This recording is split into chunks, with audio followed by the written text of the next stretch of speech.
Selamat pagi, saya Kris Damayanti. Pasti sudah kenal, saya ada pasca stroke, lumpuh kanan, terkena stroke di Amerika tahun 2010 ya. Pagi ini saya hanya ingin bercerita tentang buku saya yang lama. Sudah launching beberapa tahun lalu, tapi mungkin saya belum cerita di YouTube ya. Buku ini judulnya Dari Titik Nol, From Zero to Hero. Dari titik nol from zero to the hero. Ini cerita tentang bagaimana saya belajar untuk bisa menelan. Karena waktu 4 hari pertama terserang stroke di Amerika, saya di ICU dan selang berada di tubuh saya, semua disuplai oleh selang.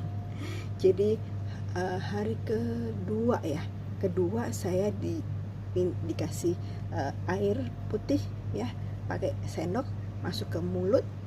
Itu saya telan gak bisa karena masuk ke paru-paru. Sakitnya luar biasa, sakit sampai saya nangis karena sakit. Lalu itu bolak-balik ya, dalam 1 hari saya belajar menelan air. Setelah itu sore itu saya diajarin untuk menelan benda padat, es krim, karena kan es krim itu kan padat tapi bisa cair. Jadi kasih es krim sama, susah menelan, dan begitu menelan masuk ke paru-paru. Aduh, dadanya sakitnya luar biasa, benar-benar sakit. Saya cuma berpikir, gila, gimana saya bisa hidup? Bahkan menelan pun gak bisa. Jadi sampai malam itu saya diajarin untuk menelan es krim, dan besoknya puji Tuhan saya bisa menelan, walaupun agak-agak ngeri ketika menelan, takut masuk ke paru-paru. Nah, kenyataannya dalam mungkin syaraf dari otak untuk menelan itu tidak lancar ya. Terus ada katup masuk ke paru-paru karena serangan stroke itu menjadikan tidak bisa dikontrol gitu. Jadi saya memang belajar itu. Lalu saya mulai belajar juga untuk A, B, C bahasa Inggris, A, B, C, D, E, F, G terus sampai Z. Lalu juga belajar 1 tambah 1, 1 kurang 1, 1 bagi 1, 1 kali 1. Itu ketika saya sudah kembali ke Jakarta. Dari titik nol, from zero to hero, memang sebuah tantangannya ketika Tuhan memberikan saya terserang stroke berat yang harusnya kata dokter vonisnya adalah hanya bisa berbaring saja di sisa hidup saya. Pada kenyataannya saya masih hidup, dan hidup itu saya harus berjuang untuk minimal untuk makan, untuk minum, dan semakin lama semakin mandiri. Ketika Tuhan memberikan saya sakit seperti ini, bukan berarti Tuhan tidak sayang pada sakit saya. Tuhan punya rencana. Kenapa saya dijadikan seperti ini? Gak tahu juga. Tapi pada kenyataannya saya masih hidup, dan entah sampai kapan saya akan dipanggil Tuhan. So, berarti saya harus benar-benar bisa mandiri. Kenyataannya juga Bapak Ibu saya dipanggil duluan. Anak saya yang biasa bantu saya dorong kursi roda sekolah di Jepang. Lalu anak saya yang satu lagi dia sudah kerja. Mereka dua-duanya sudah mandiri. So, aku gimana? Ya, saya harus mandiri. Itu kan.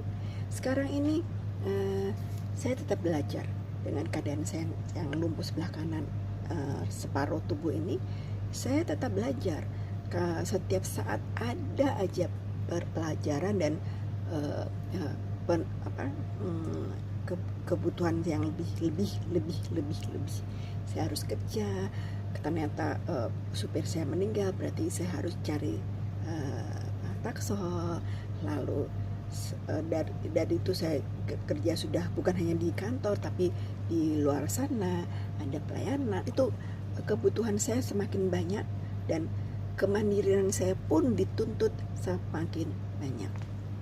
Dari titik nol, from zero to hero, adalah cerita bagaimana saya berjuang ketika saya terserang stroke 2010, 11 tahun 10 bulan lalu, dan bagaimana sekarang saya bisa mandiri, full mandiri ketika semua orang yang sangat menyayangi saya, 2 orang bapak ibu dipanggil Tuhan, adik anak saya sibuk dengan mimpinya, is okay, itulah hidup.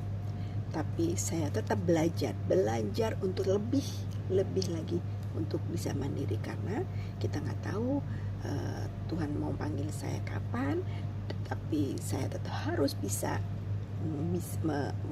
melakukan apapun yang saya inginkan sendiri.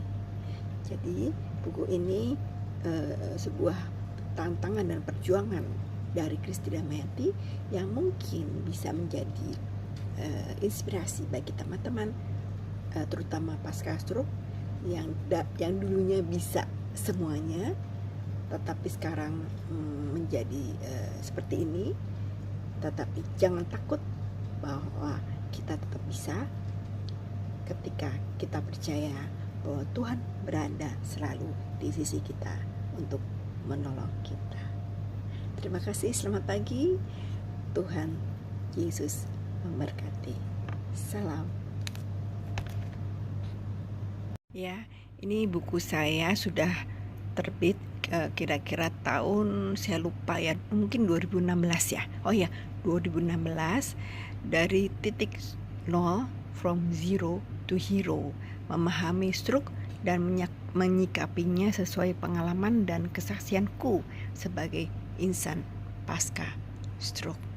Buku ini bercerita atau kesaksian saya tentang bagaimana saya belajar untuk menelan, bagaimana saya belajar untuk berbicara, menulis, berhitung kayak anak-anak TK, dan menjadikan saya semakin sadar bahwa kita sebagai manusia itu tidak ada apa-apanya ketika Tuhan mau melakukan sesuatu untuk kita.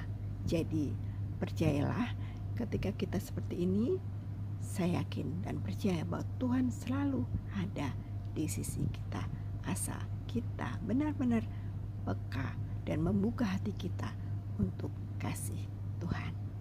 Terima kasih, selamat pagi, Tuhan memberkati kita semua.